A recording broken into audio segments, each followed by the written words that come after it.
قرآن کریم میں سورہ غاشیہ میں اللہ تعالیٰ ارشاد فرماتا ہے افلا ینظرون الی الابل کیف خلقت، یہ لوگ اونٹوں پہ کیوں غور نہیں کرتے کہ اونٹ کیسے پیدا کیے گئے۔ تو اس آیت کریمہ میں بطور خاص اونٹوں پہ غور کرنے کا حکم دیا گیا، ان کی تخلیق اور ان کی ساخت پہ غور کرنے کا حکم دیا گیا۔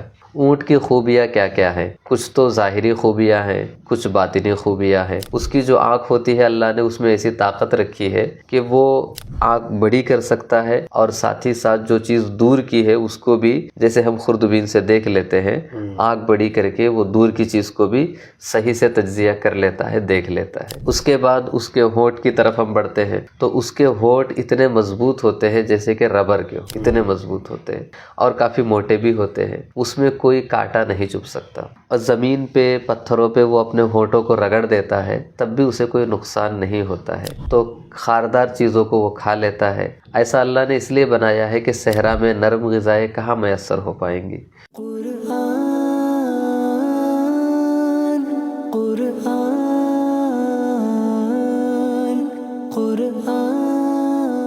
السلام علیکم ورحمۃ اللہ وبرکاتہ۔ امید کرتا ہوں ناظرین آپ خیر و عافیت سے ہوں گے۔ ہمارے انوار القرآن ٹرانسمیشن پر آپ سب کا بہت بہت خیر مقدم ہے۔ جیسا کہ آپ کو معلوم ہوگا کہ ہمارے اس ٹرانسمیشن پر قرآنی موضوعات کے متعلق کچھ نکات اور اہم سوال و جوابات پر مشتمل باتیں ہوتی ہیں۔ ہمارے ساتھ میں موجود جامعہ اشرفیہ کے بہترین اور زبردست عالم دین حضرت علامہ مولانا مفتی حبیب اللہ اظہری صاحب تشریف رکھتے ہیں۔ آئیے ان سے کچھ سوال و جواب کرتے ہیں۔ السلام علیکم ورحمۃ اللہ وبرکاتہ۔ وعلیکم السلام ورحمۃ اللہ وبرکاتہ۔ حضرت قرآن کے متعلق ہم سوال و جواب کرتے ہیں۔ ایک جانور کا ذکر ہے تو اس کے بارے میں اللہ پاک نے غور و فکر کرنے، یوں تو ہر آیت میں غور و فکر اور حکمت کی باتیں ہیں، مگر بالخصوص ایک جانور کا اللہ پاک نے ذکر کر کے اس میں غور و فکر کرنے کا حکم دیا۔ وہ قرآن پاک کی آیت ہے افلا ینظرون الی الابل کیف خلقت، اس اونٹ کو دیکھو کہ جو ہے یہ کیسے بنایا گیا ہے۔ تو اس میں خاص طور سے اسی جانور کا کیوں حکم دیا گیا اور کیوں دیا گیا کہ جو ہے اس میں غور و فکر کرو یہ کیسے بنایا گیا ہے، اس کے بارے میں فرمائیں۔ بسم اللہ الرحمن الرحیم، الحمد للہ رب العالمین، والصلاة والسلام علی سید الانبیاء والمرسلین وعلی آلہ وصحبہ اجمعین، وبعد۔ قرآن کریم میں سورہ غاشیہ میں اللہ تعالیٰ ارشاد فرماتا ہے افلا ینظرون الی الابل کیف خلقت، یہ لوگ اونٹوں پہ کیوں غور نہیں کرتے کہ اونٹ کیسے پیدا کیے گئے۔ تو اس آیت کریمہ میں بطور خاص اونٹوں پہ غور کرنے کا حکم دیا گیا، ان کی تخلیق اور ان کی ساخت پہ غور کرنے کا حکم دیا گیا۔ ایک تو اونٹ کے اندر خود اپنی خوبیاں اور کمالات ہیں، ساتھ ہی ساتھ جس قوم کو یہ حکم دیا گیا تھا اس قوم کا تعلق بھی اونٹ ہی سے تھا۔ عرب صحرائی سفر کیا کرتے تھے، جنگلی علاقوں میں جاتے تھے، سنگلاخ میدانوں میں چلا کرتے تھے، اور ان کے ساتھ اس پورے سفر میں جو چیز ہوتی تھی وہ ان کا اونٹ ہوا کرتا تھا۔ تو چونکہ اونٹ خود اس قابل ہے کہ اس پہ غور کیا جائے، اور جس قوم سے کہا جا رہا ہے ان کا رفیق سفر بھی ہے، اس بنیاد پہ بطور خاص اونٹ پہ غور کرنے کا حکم دیا کہ جس کے ساتھ تم صبح و شام رہتے ہو، سفر و حضر میں رہتے ہو، تم اس پہ غور کرو، اس کی خوبیوں کو دیکھو، تو تمہیں یہ سمجھ میں آئے گا کہ اس جہان رنگ و بو کا کوئی خالق ہے جس نے تمہارے لیے اتنی خوبصورت سواری بنائی، وہ یقیناً سارے جہانوں کا رب ہے، وہی مستحق عبادت ہے۔ اچھا، اب دیکھیے کہ ان لوگوں کو اونٹ پہ غور کرنے کا حکم دیا، آسمان و زمین پہ غور کرنے سے پہلے، دیگر چیزوں پہ غور کرنے سے پہلے، چونکہ اونٹ ان کے ساتھ ہوا کرتا تھا۔ اور جب اونٹ پہ غور کرتے ہیں تو اس میں ایسی خوبیاں نظر آتی ہیں جو اس بات پہ واضح دلیل ہے کہ اونٹ دیگر جانوروں سے ممتاز ہے، اور جس نے یہ جانور ان کے تابع کیا، ان کے لیے مسخر کیا، وہی مستحق عبادت ہے۔ اونٹ کی خوبیاں کیا کیا ہیں؟ کچھ تو ظاہری خوبیاں ہیں، کچھ باطنی خوبیاں ہیں، اور ان خوبیوں سے پہلے اونٹ کے بھی کچھ انواع و اقسام ہیں۔ لکھا ہے کتابوں میں ماہرین نے کہ اونٹ دو طرح کے ہوتے ہیں، ایک عربی اونٹ، ایک عجمی اونٹ۔ جو عربی اونٹ ہوتا ہے اس کی صرف ایک کوہان ہوتی ہے، ہمارے ہندوستان میں بھی وہی پایا جاتا ہے، عرب میں بھی وہی پایا جاتا ہے، افریقہ تک وہی پایا جاتا ہے۔ یہ ایک اجمی اونٹ ہوتا ہے جو چائنا کے علاقے میں پایا جاتا ہے اور باقی علاقوں میں پایا جاتا ہے۔ اس کی 2 کوہان ہوتی ہے، 2 کوہانوں کے بیچ میں مسافر بیٹھتا ہے۔ اونٹ کی عمر تقریباً 40 سال کی ہوتی ہے، اور یہ تو عمر اور اس کے کوہانوں کا ذکر ہے۔ اس کی رفتار جو ہے دن بھر میں عام طور پہ چلتا ہے تو 50 کلومیٹر چل لیتا ہے، اور دوڑتا ہے تو کم و بیش 150 کلومیٹر وہ دوڑ لیتا ہے۔ یہ صحرائی علاقوں کی میں بات کر رہا ہوں، سنگلاخ علاقوں کی بات ہے۔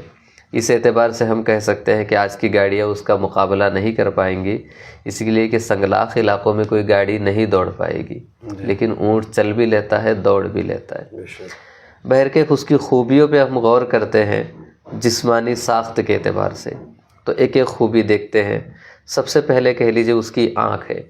کبھی آپ نے اونٹ کو بہت قریب سے دیکھا ہوگا تو اس کی آنکھوں پہ جو پلک ہوتے ہیں وہ ہماری طریقے سے نازک نہیں ہوتے ہیں، بلکہ بہت موٹے ہوتے ہیں، بڑے مضبوط ہوتے ہیں، اور وہ ڈھلکتے ہوئے ہوتے ہیں۔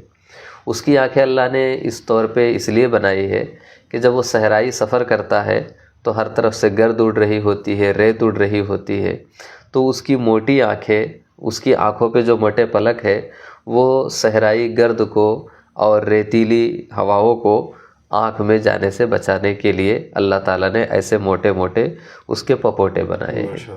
اس کے بعد آنکھ کے اندرونی کیفیت کیا ہے؟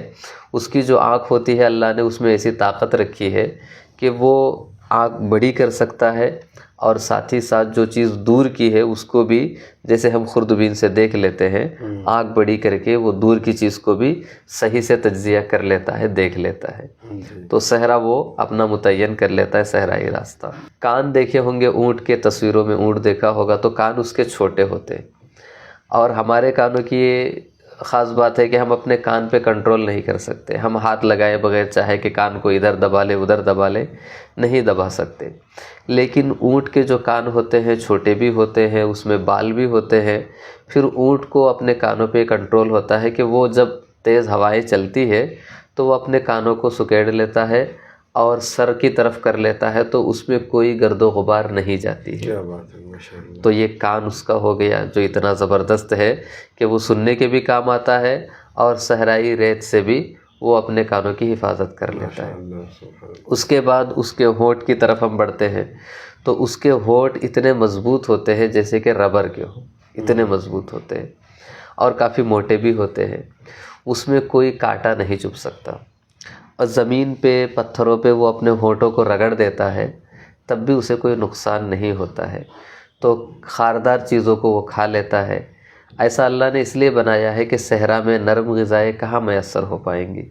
صحرا میں جو کچھ ملا، خاردار کا درخت ہی کیوں نہ ہو، کڑوا درخت ہی کیوں نہ ہو، وہ ہر ایک کو بآسانی ہونٹوں کی مدد سے لے سکتا ہے، اور ہونٹ اتنے مضبوط اور بڑے ہوتے ہیں کہ اسے کسی چیز کو لینے کے لیے زبان باہر نکالنی نہیں پڑتی، وہ ہونٹوں ہی سے اس کو نرم بھی کر لیتا ہے، اس کا انتخاب بھی کر لیتا ہے، پکڑ لیتا ہے۔ ایسا اس پہ فائدہ یہ ہوتا ہے کہ زبان باہر نہ آنے کی وجہ سے اس کے منہ میں جو تراوٹ ہے وہ ختم نہیں ہوتی ہے، تو وہ پانی پیے بغیر زیادہ رہ سکتا ہے۔ یہی حال اس کے نتنوں کا ہے کہ نتنے بھی جو ہوتے ہیں وہ نتنے کان جیسے کہ نتنے چھوٹے ہوتے ہیں، ناک آپ نے دیکھی ہوگی اس کی، چھوٹے ہوتے ہیں، اسے اپنے نتنوں پر بھی بڑی قدرت ہوتی ہے، جب ہوا چلتی ہے تو وہ اپنی ناک کو دبا لیتا ہے، تو کوئی بھی باہر کی گرد و غبار جو ہے اس کا اندر گزر نہیں ہوتا، تو اس کے پھیپھڑے ریتیلی ہواؤں سے اور گرد سے محفوظ ہوتے ہیں۔ اب اس کے بعد اس کے ہاتھوں اور پیروں کی طرف بڑھتے ہیں، تو سبھی لوگ جانتے ہیں کہ اس کے پیر کافی لمبے ہوتے ہیں۔ لمبے کیوں ہوتے ہیں؟ اسی لیے کہ سفر کرنا ہے، لمبے پیر ڈالیں گے تو جلدی چلیں گے، تو لمبے پیر اس لیے بھی ہوتے ہیں۔ پتھریلی زمین سے چلنا ہے، پتھریلی زمین گرم ہوتی ہے، لمبے پیروں کی وجہ سے اس کا پیٹ اوپر اٹھا ہوا ہوتا ہے، تو زمین کی گرمی پیٹ تک نہیں آتی ہے۔ اسی طرح گردن بھی اس کی لمبی ہوتی ہے کہ صحرائی راستوں میں جو بڑے بڑے درخت ہوتے ہیں ان کے پتے بہت اوپر ہوتے ہیں، تو وہ ایسے گردن اٹھا کر کے درخت سے کھا لیتا ہے، الگ سے اسے محنت کرنی نہیں پڑتی۔ اور اسی طریقے سے وہ لمبا جانور ہے، زمین سے کوئی چیز نکالنا ہو تو وہ گردن نیچے جھکا کر کے اس کو نکال لیتا ہے۔ تو اللہ نے اس کی گردن لمبی بنائی، پیر لمبے بنائے، اور ساتھ ہی ساتھ جو اس کی دم ہے، دم کو بھی اللہ رب العزت نے بہت مضبوط بنایا، اس کے اندر بھی بال رکھے تو پیچھے کی ہواؤں سے اس کا جسم محفوظ ہوتا ہے۔ اب دو چیزیں رہ جاتی ہے، اس کے پٹھے اور کھال۔ اس کے پٹھے اتنے مضبوط ہوتے ہیں کہ وہ اپنے پٹھوں پہ بیٹھ جاتا ہے، یعنی جیسے ہم انسان ہیں تو ہمارے تلوے نازک ہوتے ہیں، اور ٹخنے کی ہڈی کے اوپر جو کھال ہوتی ہے وہ بھی نازک ہی ہوتی ہے۔ زندگی گزر جاتی ہے تو کبھی نماز پڑھتے پڑھتے کوئی اس میں سختی آ جاتی ہے، ورنہ عام طور پہ وہ نرم ہی ہوتے ہیں۔ لیکن اچھا، پھر ہمارے پاس ایک گھٹنا ہوتا ہے تلوا بس۔ یہ اونٹ کے 3 خانے ہوتے ہیں، ایک تو اس کا پیر کا نچلا حصہ، پھر گھٹنا، پھر درمیان میں ایک اور، یعنی 3 مرتبہ وہ فولڈ کرتا ہے تب وہ بیٹھتا ہے۔ تو یہ جو 3 حصوں میں وہ بیٹھتا ہے، وہ 3 جو پٹھے بنتے ہیں وہ اتنے مضبوط ہوتے ہیں کہ وہ اپنے پورے جسم کا بار اسی کے اوپر رکھتا ہے، تو نہ زمین کی گرمی اسے لگتی ہے، نہ جسم کا بار اس پہ پڑتا ہے۔ اللہ تعالیٰ نے ہر پٹھے کو جس کے مدد سے وہ بیٹھتا ہے بڑا مضبوط بنایا۔ اور پیر جو تلوے والے ہیں، تلوا جس کو کہتے ہیں نچلا حصہ، وہ اتنا مضبوط ہوتا ہے جیسے کہ کوئی لوہے کی کہہ لیجئے کہ پرت ہو، تو وہ سنگلاخ زمین میں بھی پیر رکھتا ہے تو کوئی چیز اس میں چبھتی نہیں ہے۔ تو یہ تو اس کے پیر اور پٹھے ہو گئے، اور باقی جو اس کے جسم کی کھال ہے، اس کی ایک خاص خوبی یہ ہے کہ وہ دھوپ کی شعاؤں کو منعکس کر دیتا ہے، گرمی کی شعاؤں، سورج کی شعاؤں کو، تو اس پہ گرمی پڑتی بھی ہے تو وہ اثر قبول نہیں کرتی ہے اس کی کھال۔ تو اس طریقے سے ظاہری اعتبار سے دیکھا جائے تو اس کی آنکھ گرد سے بچاتی ہے، دور کو دیکھ لیتی ہے، کان گرد سے بچاتی ہے، حفاظت کر لیتی ہے، کان جو ہے گرد سے بچتا ہے۔ اسی طرح ناک نتنے ہیں، اس کا منہ ہے، اس کی زبان ہے، اور یہ ساری چیزیں ہیں۔ زبان کے حوالے سے بھی ایک بات رہ گئی تھی کہ اس کی زبان میں اللہ نے کچھ ایسی تاثیر رکھی ہے کہ وہ کوئی بھی چیز کیسی بھی ہو وہ ہر ایک کو کھا لیتا ہے، اور کھانے کے بعد اسے پریشانی محسوس نہیں ہوتی، چبا کر کے کھا لیتا ہے۔ تو یہ جانور جو ہے اونٹ، اللہ تعالیٰ فرماتا ہے کہ جس کی تم اتنی ظاہری خوبیاں اپنے نگاہوں سے دیکھ رہے ہو، اس کو بنانے والا مستحق عبادت نہیں ہے۔ بے شک، یقیناً جس نے اس کو بنایا وہ مستحق عبادت۔ حضرت یہ تو ظاہری جو ہے کمالات ہو گئے، اس کے کچھ باطنی کمالات بھی ہوں گے تو اس کے بارے میں بتائیں۔ جی، جیسے اونٹ کی ظاہری خوبیاں ہیں، ویسے اس کے اندر بھی بڑی خوبیاں ہیں جن کو ہم معنوی کمالات کہہ سکتے ہیں۔ باطنی اعتبار سے دیکھا جائے تو اونٹ کی سب سے بڑی خوبی یہ ہے کہ وہ پیاس اور بھوک کو برداشت کر لیتا ہے۔ چونکہ صحرائی سفر میں کھانا پینا میسر نہیں ہوتا ہے، لوگ خود اپنا کھانا لے کے جاتے ہیں تو ان کا کھانا ختم ہو جاتا ہے، تو جانور کے لیے کہاں سے انتظام کریں گے؟ تو صحرائی سفر میں وہ پیاس پہ صبر کیسے کرتا ہے؟ تو ابھی میں نے بتایا کہ ہونٹ ہے تو کسی چیز کو ہونٹ ہی سے وہ مطلب پکڑ لیتا ہے، زبان نہیں نکالتا، کبھی بھی وہ اپنے منہ سے سانس نہیں لیتا، ناک سے سانس لیتا ہے۔ تو اس کے منہ میں جو تراوٹ ہوتی ہے وہ کبھی خشک نہیں ہوتی ہے، نہ کسی چارے کو چرنے میں اور نہ ہی سانس لینے میں۔ اور دوسرے یہ کہ اللہ تعالیٰ نے اس کو ایسی قدرت عطا فرمائی ہے پانی پہ کنٹرول کی کہ وہ 13 منٹ کے اندر کم و بیش 150 لیٹر پانی، 136 لیٹر پانی پی لیتا ہے۔ اللہ، اتنا پانی اس کے پیٹ میں جانے کے بعد ضائع نہیں ہوتا، اندر ایک پانی کی تھیلی ہوتی ہے، اس میں وہ پانی محفوظ ہوتا ہے۔ کیا بات ہے! اسے ضرورت پڑے تو وہ لوگ اس کو ذبح کر کے وہ پانی نکال کے پیتے ہیں، وہ اتنا صاف شفاف پانی ہوتا ہے، اللہ، نہ اس میں بدبو آتی ہے نہ گندگی ہوتی ہے، ایسا صاف پانی وہ پی کے محفوظ کر لیتا ہے۔ تو ایک تو اس کے اندر پانی کی اتنی زیادہ کمیت ہے، دوسرے یہ کہ وہ اس کے اندر جو گرمی کے بارے میں نے بتایا کہ بیرونی اثرات کو وہ قبول نہیں کرتا، تو اس کا پسینہ نہیں نکلتا۔ اونٹ کو 45 ڈگری دھوپ میں بھی چلا دیا جائے تو برائے نام پسینہ نکلتا ہے، وہ بھی صرف دن میں، رات میں نہیں نکلتا ہے۔ تو جب اس کے جسم سے پسینہ خارج نہیں ہوتا ہے، اور ساتھ ہی ساتھ جو ہے لعاب بھی اس کا نہیں سوکھتا ہے، اس کا پانی بہت محفوظ رہتا ہے، اور پانی بھی وہ زیادہ پیتا ہے۔ ساتھ ہی ساتھ ایک کہ اللہ نے اس کی جو کوہان بنائی ہے وہ ایسی ہے کہ اس کے اندر کم و بیش 30-40 کلو چربی ہوتی ہے، بالفرض پانی ختم ہو جائے تو وہی چربی پگھل کر کے اس کے منہ میں آتی ہے جو اس کے لیے پانی کا کام کرتی ہے۔ تو اس طریقے سے جو یہ اونٹ ہے یہ پانی پہ صبر کرتا ہے، اور ساتھ ہی ساتھ اتنا متحمل اور اتنا بردبار ہے کہ اگر ایک چھوٹا بھی بچہ اس کی نکیل پکڑ کے چلنے لگے تو وہ انکار نہیں کرتا کہ میں اتنا بڑا جانور ہوں، تم اتنے چھوٹے بچے ہو، نہیں بلکہ اس کو اپنا مالک سمجھتا ہے اور اس کے ساتھ ساتھ چل جاتا ہے۔ تو اللہ تعالیٰ بیان فرماتا ہے کہ جب اتنا بڑا اونٹ تمہارے ایک چھوٹے بچے کے تابع ہو رہا ہے تو جس رب نے اس اونٹ کو بنایا کیا تم اس کے سامنے سر نہیں جھکا سکتے؟ حضرت اس اونٹ کے متعلق کوئی مذہبی واقعہ بھی ملتا ہے کیا؟ اس کے بارے میں فرمائیں۔ جی، اونٹ چونکہ بڑا اہم جانور ہے، زمانوں سے اس کی اہمیت رہی ہے، تو اس سے متعلق کئی واقعات بھی جڑے ہیں اور قرآن کریم میں ہیں۔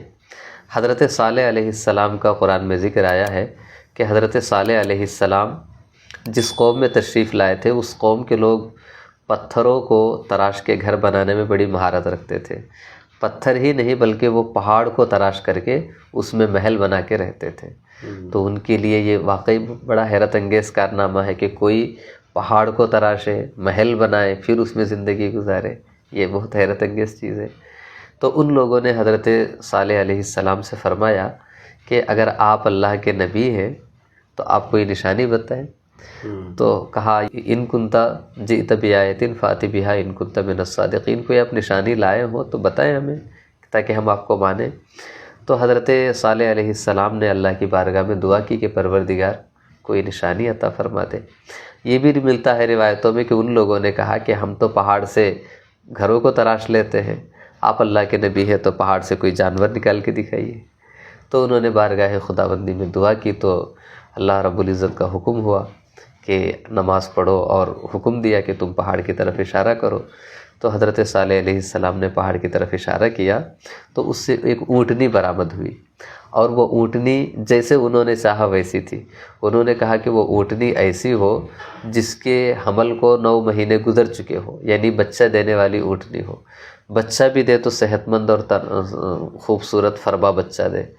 تو آپ نے اس پتھر کی طرف اشارہ کیا تو اللہ کے کرم سے جو ہے اونٹنی برآمد ہوئی، اور ویسے ہی حاملہ اونٹنی تھی، بڑی صحت مند اونٹنی تھی اور بچہ دینے کے قابل تھی، اور اس نے بچہ بھی دیا۔ اس کا ذکر کئی مقامات پر ہے، سورہ اعراف میں بھی ہے، سورہ والشمس وضحاہا اس سورت کے اندر بھی ہے، سورہ شعراء میں ہے، سورہ ہود میں ہے۔ تو سورہ شعراء کی آیت ہے کہ قال ھذہ ناقۃ لھا قال ھذہ ناقۃ لھا شرب ولکم شرب یوم معلوم، کہ یہ اونٹنی ہے وہ ایک دن پورا پانی پی جائے گی اور ایک دن تمہارے لیے پانی پینے کا ہوگا۔ تو حضرت صالح علیہ السلام کی اونٹنی جو معجزہ تھی اس کی یہ خوبی تھی کہ وہ ایک دن میں پورے تالاب کا پانی پی جاتی تھی، کسی کو اس سے پینے کی گنجائش نہیں ہوتی تھی، اور جب دوسرا دن آتا تھا تو دوسرے کے پانی سے کچھ نہیں پیتی تھی۔ اس سے اس خوبی کی بھی تائید ہوتی جو میں نے بتائی کہ اونٹ جو ہے 10-15 منٹ ہی میں کئی لیٹر پانی پی لیتا ہے اور محفوظ کر لیتا ہے۔ تو قرآن نے خود واضح کر دیا کہ ایک دن پانی وہ پیے گی تو ایک دن نہیں پیے گی۔ اونٹ کے پانی پینے کی مقدار بھی واضح ہو گئی، اور پانی نہ پی کے رہنے اور صبر کرنے کی جو صفت ہے وہ بھی واضح ہو گئی۔ تو یہ واقعہ جو ہے قدیم زمانے کا ہے۔ ایسے واقعات دور جاہلیت کی بھی کچھ ہے، مذہب اسلام کی بھی ہے۔ ماشاءاللہ، سبحان اللہ۔ ہم جیسے کہ مثالیں دے کر دوسروں کو، جی، واقعات میں جیسے میں نے بتایا کہ یہ دور جاہلیت کے واقعات قدیم زمانے کے، تو اس میں واقعات جو ہے دور اسلام میں بھی کچھ اونٹ کا ذکر ملتا ہے اور دور جاہلیت کا بھی ہے۔ میں چاہتا ہوں کہ وہ بھی واضح کر دوں۔ دور جاہلیت میں اونٹ کی بڑی اہمیت تھی، تو وہ لوگ کہتے تھے کہ ان کے ہاں یہ تھا کہ اگر کوئی اونٹنی 5 مرتبہ بچہ دے دے تو اس کے کان کاٹ کر کے اس کو آزاد چھوڑ دیتے تھے کہ اب اس پہ سواری نہیں کرنا ہے، یہ اونٹنی بڑی مقدس ہو گئی۔ اسی طریقے سے کوئی نظر مانتا، سفر پہ جاتا، واپسی میں وہ نظر مانتا کہ اگر میں سلامت پہنچ گیا تو میری اونٹنی آزاد ہے، جیسے انسان کو آزاد کیا جاتا ہے اسے اونٹنی کو آزاد کر دے، یا پھر یہ کہ میری اونٹنی غیر اللہ جس کو وہ مانتے تھے اس کے سامنے ذبح کے لیے وقف ہے، اس طرح۔ اسی طریقے سے کوئی اونٹنی ایک مرتبہ بچہ پیدا کرے، پھر اونٹنی پیدا کرے، پھر اونٹنی پیدا کرے، تو اس کو بھی وہ بڑا محترم مانتے تھے۔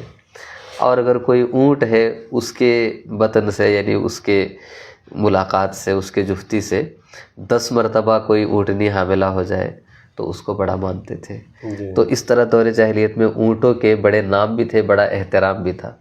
تو اللہ تعالیٰ نے ان تمام چیزوں کے بارے میں فرمایا کہ ما جعل اللہ من بحیرۃ ولا صائبۃ ولا وصیلۃ ولا حامل ولکن الذین کفروا یفترون علی اللہ الکذب واکثرهم لا یعقلون۔ یہ سورہ مائدہ کی آیت ہے جس میں فرمایا کہ اللہ نے بحیرہ کچھ نہیں بنایا، یعنی کان کٹا ہوا اونٹ کچھ نہیں بنایا، ولا صائبۃ اور نہ ہی آزاد اونٹنی بنائی کہ میں سفر سے آ جاؤں تو وہ اونٹنی آزاد ہے، ولا وصیلۃ نہ ہی ایک ساتھ کئی بچیاں پیدا کرنے، کئی اونٹنیاں پیدا کرنے والی اونٹنی کو محترم مقام دیا، ایسا نہیں ہے، ولا حامل نہ ہی کوئی ایسا اونٹ بنائے کہ جس نے اپنی پشت محفوظ کر لی ہو کہ 10 بچے پیدا ہو گئے تب اس پہ سواری نہیں ہو سکتی۔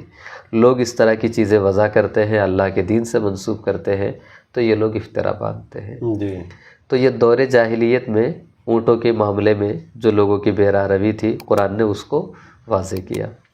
مذہب اسلام میں بھی اونٹ کا ذکر 2 الگ الگ انداز سے ہے۔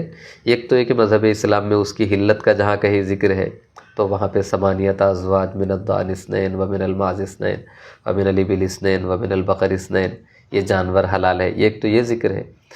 دوسرے عام طور پہ جو ہم حج کے لیے جاتے ہیں تو آج کے زمانے میں کوئی قربانی کا جانور لے کے نہیں جاتے ہیں، لیکن پہلے زمانے میں جب حج کے لیے لوگ جاتے تھے تو قربانی کا جانور لے کے جاتے تھے۔ تو جو قربانی کا جانور جاتا تھا تو چونکہ نہ اس پہ سواری کرتے تھے اور نہ ہی اس سے کوئی فائدہ اٹھاتے تھے، اس لیے اسے قربان کرنا ہوتا تھا، تو اس کو ہدی کہا جاتا ہے۔ ہدی یہ ہدیہ سے بنا ہے، ہدیہ کا معنی ہوتا ہے تحفہ، کہ اب یہ راہ خدا میں اس کو ہم نذر کر رہے ہیں۔ ایسے ہی اس کے گلے میں ایک قلادہ ڈال دیتے تھے، تو چاہے گھاس کا بنا دیتے، کوئی اپنا جوتا ہی لٹکا دیتا، تو کوئی اور علامتی چیز لٹکا دیتا، تو اس کو قلائد کہا ہے قرآن میں۔ اللہ تعالیٰ فرماتا ہے یا ایھا الذین آمنوا لا تحلوا شعائر اللہ ولا الشہر الحرام ولا الہدی ولا القلائد، اے ایمان والو تم اللہ کی نشانیوں کی بے حرمتی مت کرو، اور نہ ہی قربانی کے جانوروں کی، اور نہ ہی ان جانوروں کی جن کے گردنوں کے اندر قلادے پڑے ہوئے ہیں۔ یہ سورہ مائدہ کی دوسری آیت ہے۔ اور سورہ حج میں فرمایا وَالْبُدْنَ جَعَلْنَاهَا لَكُم مِّن شَعَائِرِ اللّہ، کہ جو بڑے جانور ہوتے ہیں جس کے اندر اونٹ بھی آتا ہے، گائے بھی آتی ہے اور بھینس وغیرہ، فرمایا کہ یہ سب اللہ کی نشانیاں ہیں۔ تو اس طرح مذہب اسلام میں اونٹ کی کتنی اہمیت ہے کہ اللہ تعالیٰ نے قربانی کے ان جانوروں کو جن میں اونٹ بھی ہوتا ہے ان کے احترام کا حکم دیا، ان کی ناقدری سے منع فرمایا، بلکہ اس کو اپنی نشانی قرار دیا کہ ایک بندہ بیت اللہ کی شریف کی طرف جا رہا ہے حج کے ارادے سے، تو جیسے وہ محترم ہے ویسے اس کے ساتھ یہ جو قربانی کا جانور ہے یہ بھی اللہ کی نشانیوں میں سے ایک نشانی ہے۔ تو اس طرح مذہب اسلام میں بھی اونٹ کا بڑا اونچا مقام ہے جب اس کو اللہ سے منسوب کر دیا جائے، اللہ کے لیے وقف کر دیا جائے۔ دور جاہلیت میں بھی بڑے معمولات تھے جس کو اللہ نے منع فرمایا، اور قدیم زمانے میں تو اونٹنی معجزہ بن کر کے آئی تھی۔ اس کے علاوہ حضرت یوسف علیہ السلام کے قصے میں بھی ملتا ہے کہ جب آپ غلہ تقسیم کر رہے تھے، غریبوں کو غلہ دے رہے تھے، اور اپنے والد گرامی کے پاس انہوں نے غلہ بھیجا بھائیوں کے ذریعے سے، تو اس میں بھی باقاعدہ اونٹ کا ذکر ہے کہ هذه بضاعتنا ردت الینا ونمیر اہلنا ونحفظ اخانا ونزداد کیل بعیر، کہ جب غلہ پہنچا تو وہ لوگ کہتے کہ دیکھو ہم غلہ لے کر کے آ گئے، اور جو ہم سامان ان کو بطور تحفہ لے کے گئے تھے وہ بھی واپس مل گیا، اب کے بار بھائی کو لے کے جائیں گے تو یہ ایک اونٹ بھر کے مزید غلہ لے کر کے آئیں گے۔ تو اس طریقے سے اونٹوں کا ان واقعات میں کئی جگہوں پہ ذکر ملتا ہے۔ ماشاء اللہ، سبحان اللہ۔ تو قرآن پاک میں جیسے کہ ہم ایک دوسرے کو مثال دے کے سمجھاتے ہیں، جیسے قرآن پاک میں کیا امثال میں بھی اس اونٹ کا ذکر کیا گیا ہے قرآن پاک؟ جی، جب اونٹ اتنا اہم ہے تو ظاہر سی بات ہے کہ ہر اہم چیز تشبیہ اور مثال کا حصہ بن جاتی ہے۔ قرآن شریف میں اونٹوں کی تمثیل آئی ہے، اور 2 تمثیلیں آئی ہیں۔ ایک جگہ اللہ تعالیٰ فرماتا ہے کہ کافر جنت میں نہیں جا سکتے، تو اس کی مثال دی ہے کہ جب تک کہ سوئی کے ناکے میں اونٹ نہیں چلا جاتا تب تک جو ہے ان کے لیے جنت کے دروازے نہیں کھل سکتے۔ تو سوئی کا ناکہ کتنا ہوتا ہے، اس میں اونٹ تو بڑی چیز ہے، کسی کی انگلی نہیں جا پائے گی، کوئی موٹا دھاگا نہیں جا پائے گا، رسہ جسے کہہ لیجئے، تو کہاں اونٹ جا پائے گا۔ تو اللہ تعالیٰ سورہ اعراف میں فرماتا ہے ان الذین کذبوا بآیاتنا واستکبروا عنها لا تفتح لهم ابواب السماء ولا يدخلون الجنة حتی یلج الجمل فی سم الخیاط، جو لوگ ہماری آیتوں کو جھٹلاتے ہیں اور اللہ تبارک و تعالیٰ پر ایمان لانے سے اعراض کرتے ہیں، تو ان کے لیے جنت کے دروازے کبھی نہیں کھلیں گے، وہ کبھی جنت میں نہیں جائیں گے، یہاں تک کہ اونٹ سوئی کے ناکے میں چلا جائے تو نہ کبھی اونٹ سوئی کے ناکے میں جائے گا اور نہ ہی ان کا جنت میں جانا متحقق ہوگا۔ تو جس طریقے سے اونٹ کا سوئی کے ناکے میں جانا ناممکن ہے، ویسے ہی کفر کرتے ہوئے کوئی مر جائے پھر وہ جنت میں جانے کا خواب دیکھے تو یہ ناممکن۔ تو ایک تو یہ تمثیل یہاں پر ہوئی جنت میں جانے کے حوالے سے۔ دوسرے ایک تمثیل اور ہے جس میں اللہ تعالیٰ نے جہنم کا ذکر کیا کہ جہنم سے شرارے ابلتے ہوں گے، آگ کی چنگاریاں برستی ہوں گی۔ تو ہمارے یہاں کوئی آگ لگتی ہے تو چنگاری بہت معمولی سی ہوتی، لیکن جہنم کتنا خوفناک ہے، اس کی آگ کتنی دردناک ہے، تو اس کا ذکر کیا کہ فرمایا سورہ والمرسلات میں کہ انہا ترمی بشرر کالقصر کانہ جمالۃ صفر۔ ماشاء اللہ، سبحان اللہ۔ پیارے ناظرین، آپ نے دیکھا کہ حضرت نے ان سب کا جو ہے بہت اچھے انداز میں ذکر کیا۔ ایسے ہی آپ ہمارے اس انوار القرآن پر ٹرانسمیشن پر آپ بنے رہیں اور دیکھتے رہیں، خوب شیئر بھی کرتے رہیں، تاکہ قرآن کے انوار اور اس میں جو ہمارے ہر چیز کا بیان ہے، یہ باتیں لوگوں تک پہنچتی رہیں اور اس سے لوگ مستفید ہوتے رہیں۔ آپ سب کا بہت بہت شکریہ۔ اگلے ٹرانسمیشن میں انشاءاللہ ہم قرآن پاک کے موضوع کے متعلق کچھ اہم باتیں لے کر حاضر ہوں گے۔ السلام علیکم ورحمۃ اللہ وبرکاتہ۔